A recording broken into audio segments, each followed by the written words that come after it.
أشهد أن لا إله إلا الله وحده لا شريك له وأشهد أن محمدا عبده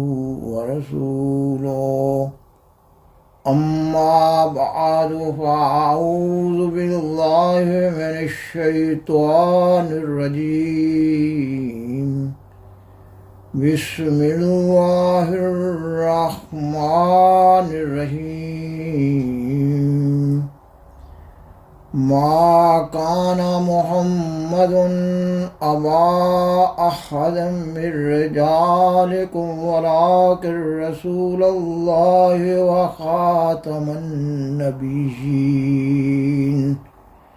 وكان الله بكل شيء عليما۔ سامعین و ناظرین کرام، السلام علیکم ورحمۃ اللہ وبرکاتہ۔ گزشتہ 3 پروگرامز کی طرح اس پروگرام کا آغاز بھی قرآن مجید کی سورۃ الاحزاب کی آیت 41 کی تلاوت سے کیا جا رہا ہے۔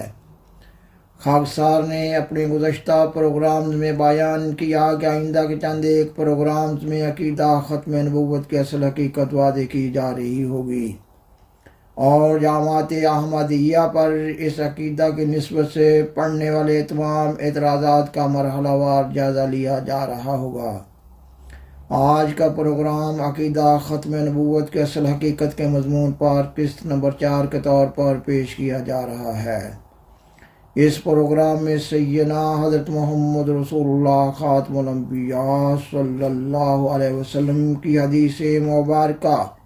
لا نبی بعدی، یہ کہ میرے بعد کوئی نبی نہیں، کو زیر بحث لایا جا رہا ہے۔ اس حدیث کا صحیح معنی اور مفہوم اور تشریح بھی قرآن مجید کی سورۃ الاحزاب کی آیت 41 کے تحت سیدنا حضرت محمد صلی اللہ علیہ وسلم کے مقام مدح کو ملحوظ خاطر رکھتے ہوئے بیان کی جا رہی ہوگی۔ اس حدیث مبارکہ کے تینوں عربی الفاظ یعنی لا اور نبیہ اور بعدی کو بطور خاص سمجھنے کی ضرورت ہے۔ پاکستان کے احمدیت مخالف علماء اس حدیث مبارکہ کا اردو میں ترجمہ کرتے ہیں کہ آپ صلی اللہ علیہ وسلم کے بعد کسی قسم کا کوئی نبی نہیں، یا اپنی کسی لوکل زبان میں اس حدیث مبارکہ کا ترجمہ کرتے ہیں، اور پھر ترجمہ کرنے کے بعد وہ قرآن مجید، حدیث اور اقوال بزرگان سلف کی قطعاً کوئی پرواہ نہ کرتے ہوئے حضرت بانی سلسلہ عالیہ احمدیہ علیہ السلام کو گالی گلوچ دینا شروع کر دیتے ہیں۔ وہ اس حدیث مبارکہ کے بارے میں جماعت احمدیہ کے موقف کو زیر بحث نہیں لاتے۔ وہ اپنے لوگوں کے ذہن میں نسل بعد نسل یہ بات راسخ کرتے چلے جا رہے ہیں کہ سیدنا حضرت مرزا غلام احمد قادیانی علیہ السلام نے سیدنا حضرت محمد رسول اللہ خاتم الانبیاء صلی اللہ علیہ وسلم کے بعد نبوت کا جھوٹا دعویٰ کر دیا ہے۔ گویا آپ علیہ السلام نے ختم نبوت کی مہر کو توڑ دیا ہے، ختم نبوت پر ڈاکہ ڈال دیا ہے، اور وہ علماء محافظ ختم نبوت ہیں، اور پھر وہ علماء اپنے لوگوں کو حوروں اور جنت کی طمع دلاتے ہوئے احمدیوں کے خلاف ہر قسم کی اظہار رسانیوں کے لیے، حتیٰ کہ قتل و غارت کے لیے اشتعال دلا رہے ہوتے ہیں، کیونکہ ان علماء کا مقصد ہی فتنہ و فساد برپا کرنا ہے۔ اس لیے ان کو سچائی کی تلاش نہ ہے، مگر جماعت احمدیہ ایک الہی جماعت ہے، اور جماعت احمدیہ پر اللہ تعالیٰ کی طرف سے یہ فریضہ عائد کیا گیا ہے کہ وہ نسل بعد نسل صداقت کو بیان کرتی چلی جائے۔ سامعین و ناظرین کرام، اس حدیث مبارکہ کو زیر بحث لانے سے قبل ضروری معلوم ہوتا ہے کہ یہ بتایا جائے کہ قرآن مجید کی روح سے انبیاء علیہ السلام کی 3 قسمیں ہیں۔ صاحب شریعت نبی، یعنی وہ نبی جو شریعت لائے، جیسا کہ حضرت موسیٰ علیہ السلام اور سیدنا حضرت محمد رسول اللہ خاتم الانبیاء صلی اللہ علیہ وسلم۔ دوسرے وہ نبی جو شریعت نہیں لائے، اور وہ اپنے سے پہلی شریعت کی پیروی کرنے والے تھے، مثلاً حضرت یوسف علیہ السلام، حضرت سلیمان علیہ السلام، حضرت زکریا علیہ السلام اور حضرت یحییٰ علیہ السلام۔ نبوت کی تیسری قسم یعنی امتی نبی سیدنا حضرت محمد رسول اللہ خاتم الانبیاء صلی اللہ علیہ وسلم کی بعثت کے بعد اسلام میں پیدا ہوئی ہے، کیونکہ سیدنا حضرت محمد رسول اللہ صلی اللہ علیہ وسلم کے ذریعہ نبوت اپنی معراج کو پہنچی، اور سیدنا حضرت محمد رسول اللہ صلی اللہ علیہ وسلم کے ذریعہ شریعت اپنی تکمیل کو پہنچی۔ اس لیے اللہ تعالیٰ کی طرف سے سیدنا حضرت محمد رسول اللہ صلی اللہ علیہ وسلم کو خاتم النبیین کے مقام عالی شان پر فائز کیا گیا، اور اسلام کی شریعت کی کتاب کو خاتم الکتب قرار دیا گیا۔ اس کا مطلب یہ ہوا کہ آپ صلی اللہ علیہ وسلم کے بعد کوئی ایسا نبی نہیں آ سکتا جو نئی شریعت لائے یا اسلام کی شریعت کو منسوخ قرار دے، اور نہ ہی کوئی ایسا نبی آ سکتا ہے جو سیدنا حضرت محمد رسول اللہ صلی اللہ علیہ وسلم کی پیروی اور اطاعت سے آزاد ہو اور آپ علیہ السلام کا امتی نہ ہو، مگر یہ ایک دوسری حقیقت ہے کہ سیدنا حضرت محمد رسول اللہ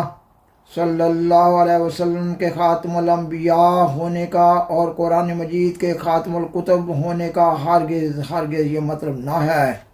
کہ لوگوں میں بگاڑ بھی پیدا نہ ہوگا۔ قرآن مجید اور حدیث میں لوگوں کے بگڑ جانے کی خبر دی گئی ہے، نیز آخری زمانہ میں اسلام کا جدید غلبہ کی پیش گوئی بھی کی گئی ہے، اور امت محمدیہ میں لوگوں کی اصلاح کے لیے اور غلبہ اسلام کے لیے ظہور امام مہدی و نزول مسیح موعود کا وعدہ بھی دیا گیا ہے، اور اسلام میں امام مہدی اور مسیح موعود کا مقام امتی نبی کا بیان ہوا ہے۔ اس لحاظ سے اسلام میں سیدنا حضرت محمد رسول اللہ صلی اللہ علیہ وسلم کی محبت، اطاعت اور پیروی میں امتی نبی کا مقام پانا بھی نبوت کی ایک تیسری قسم بیان ہوئی ہے۔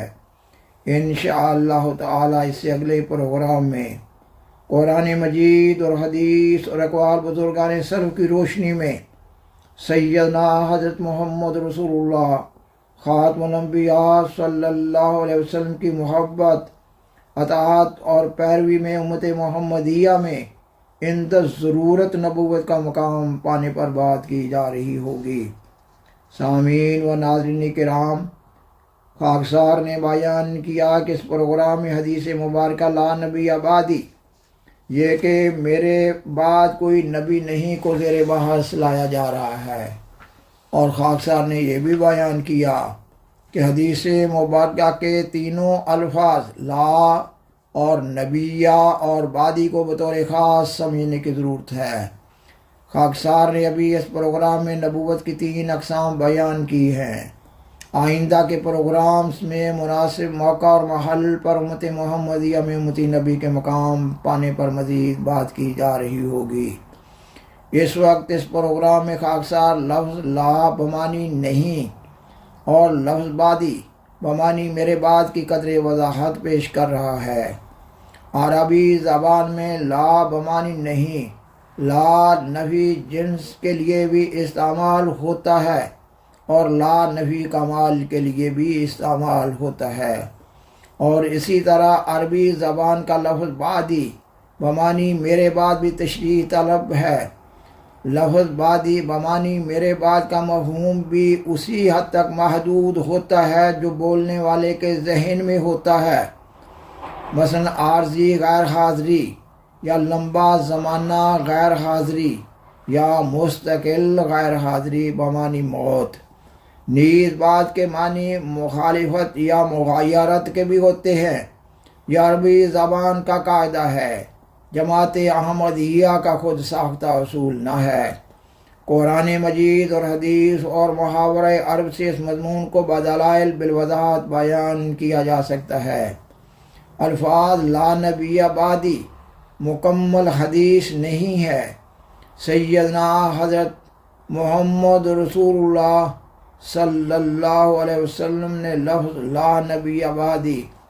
مختلف احادیث میں مختلف مواقع پر بیان فرمایا ہے۔ مثلاً آپ صلی اللہ علیہ وسلم غزوہ تبوک پر جانے لگے تو حضرت علی رضی اللہ تعالیٰ عنہ کو اپنے پیچھے مدینہ میں چھوڑا۔ حضرت علی رضی اللہ تعالیٰ عنہ فکر مند ہوئے کہ شاید ان کو ان کی کسی کمزوری کی وجہ سے پیچھے چھوڑا جا رہا ہے۔ آپ صلی اللہ علیہ وسلم نے حضرت علی رضی اللہ تعالیٰ عنہ کو تسلی دیتے ہوئے فرمایا، اے علی، کیا تو خوش نہیں کہ تو مجھے ایسا ہی ہے جیسے موسیٰ علیہ السلام کو ہارون علیہ السلام، مگر فرق صرف یہ ہے کہ تو میرے بعد نبی نہیں ہوگا۔ آپ صلی اللہ علیہ وسلم کا یہ خطاب عام نہیں بلکہ خاص موقع کے لیے خاص حضرت علی رضی اللہ تعالیٰ عنہ سے ہے، اور پھر مختلف مواقع پر بیان کی جانے والی اس حدیث لا نبی بعدی کی تشریح اس طرح بھی کی جاتی ہے کہ اس حدیث میں لا نفی سے نفی جنس مراد نہیں ہے بلکہ لا نفی کمال مراد ہے، یعنی مطلق نبوت کی نفی نہیں ہے بلکہ شریعت والی نبوت کی نفی ہے۔ اس مقام پر لا نفی کمال کی ایک مثال پیش کی جا رہی ہے۔ حدیث کی کتاب صحیح بخاری کتاب الایمان میں حضرت ابو ہریرہ رضی اللہ تعالیٰ عنہ سے روایت ہے کہ حضرت صلی اللہ علیہ وسلم نے فرمایا، اذا حلق کسریٰ فلا کسریٰ بعدہ واذا حلق کیسر فلا کیسر بعدہ، یہ کہ جب یہ کسریٰ فوت ہو جائے گا تو اس کے بعد کوئی کسریٰ نہ ہوگا، اور جب یہ کیسر فوت ہو جائے گا تو اس کے بعد کوئی کیسر نہ ہوگا۔ کسریٰ شاہ ایران کا لقب اور کیسر شاہ روم کا لقب تھا۔ حضرت صلی اللہ علیہ وسلم کے اس بیان کے بعد کسریٰ اور کیسر نسل بعد نسل ہوتے رہے ہیں۔ اس حدیث کا مفہوم یہ ہے کہ حضرت صلی اللہ علیہ وسلم کے زمانہ میں ہونے والے کسریٰ اور کیسر کی شان جیسا کسریٰ اور کیسر بعد میں نہ ہوگا۔ اسی طرح حدیث لا نبی بعدی سے ایک مخصوص نبوت یعنی شریعت والے نبی کی نفی مراد ہے، نہ کہ امتی نبی کی نفی مراد ہے، اور یہی بزرگان سلف کا مذہب ہے کہ اب کوئی ایسا نبی نہیں آ سکتا جو سیدنا حضرت محمد صلی اللہ علیہ وسلم کی امت میں سے نہ ہو، اور نہ کوئی ایسا نبی آ سکتا ہے جو شریعت محمدیہ کو منسوخ کر دے۔ اگر اس حدیث کا یہی مطلب ہے کہ سیدنا حضرت محمد صلی اللہ علیہ وسلم کے بعد کسی قسم کا بھی کوئی نبی نہیں، یعنی امتی نبی بھی نہیں، تو پھر حضرت مسیح عیسیٰ بن مریم علیہ السلام کی امت محمدیہ کا موعود مسیح ہونے کی بھی قطعاً کوئی گنجائش موجود نہیں ہے۔ حدیث میں پیش گوئی نزول مسیحی میں مسیحی عیسیٰ بن مریم علیہ السلام کے الفاظ بطور استعارہ استعمال کرنے میں ایک حکمت یہ بھی ہے کہ امت محمدیہ میں امتی نبی کے تصور کو قائم کیا جائے اور اس تصور کو زندہ رکھا جائے۔ سامعین و ناظرین کرام، یہ مضمون ابھی جاری ہے۔ بالآخر درخواست ہے کہ برائے مہربانی اس پروگرام کو لائک کریں، دوسروں سے شیئر کریں، اور از راہ کرم اس چینل کو سبسکرائب کریں۔ جزاکم اللہ تعالی احسن الجزا، وآخر دعوانا ان الحمد للہ رب العالمین، والسلام علیکم ورحمۃ اللہ وبرکاتہ۔ شکریہ۔